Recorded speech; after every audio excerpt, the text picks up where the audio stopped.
So, as I mentioned before, in the spirit of Easter Sunday, we want to discuss today, why do people go to church, in particular on holidays? Some folks have not gone to church for the whole year thus far, or well over 12 months or so, since last Easter. And yet today, rather tomorrow, on Easter Sunday, they're going to get up, they're going to get their best gear. They probably went shopping over a month ago, got their best gear, and tomorrow they're going to go to church and flaunt and floss. And I'm just wondering, why? Lisa, why do women do that? Well, you know, not just women, but just to sum it up, I have a good friend whom you know, and she says that she goes to church on Easter to see the one-day Christians. But she's one herself? No, she's there all the time. Oh, okay. But she looks out on Easter Sunday for the one-day Christians. Those are the ones that need to come out to let everybody else see them in church. So they're not necessarily there for the sincere reasons that some people go to church, but it's... Travis, what are your thoughts on that? I think a lot of people go because of, I think, peer pressure. For people who normally don't go to church, people in their family or in their circle of but friends or in their greater community, I think that they... You're an adult. I mean, does peer pressure really weigh that much on you? As an adult, for something that's going to church? In America, keeping up with the Joneses. Yeah. Really? I think a lot of people try to, they feel like, okay, let me get so-and-so off my back. Let me, because for those who do go on that one day, the people who go regularly, a lot of them, they feel good that, oh, we got so-and-so to come to church with us. Okay. So folks are just faking the funk because of their friends? That's probably a blunt way of putting it. Okay, but let's take a step back, right? Let's go beyond just going to church. Let's go into religion itself. I mean, going to church is a religious act. Okay? So if these people are faking the funk, let's be real. Do we need religion? Now, let me just be very clear. We're not questioning the existence of God. We're not questioning whether or not we do believe in God. That's a given. I mean, everyone has their own definition of God. Okay? That's a given. But what I'm saying is, here I think there's a delineation between the spiritual relationship that you have with God and this thing called religion. Because that seems to be what's driving people to church as opposed to God itself, which I thought was the reason why people went to church on Sundays. Well, religion is tied into so many different things.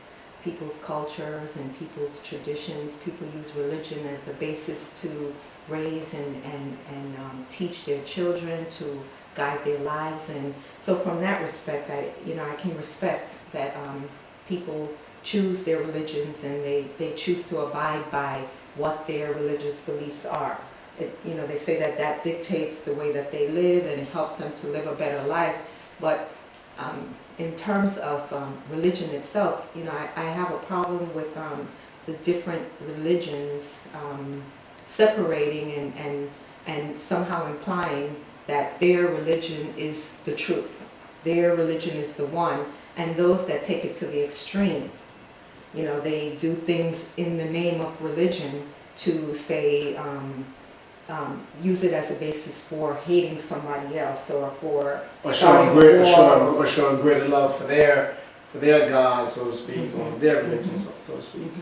Okay, but I want to touch on something, right? You said that folks would use religion as a basis for raising their children. So you're saying that without religion, we couldn't really steer and raise our kids? Well, I was raised in church. Okay.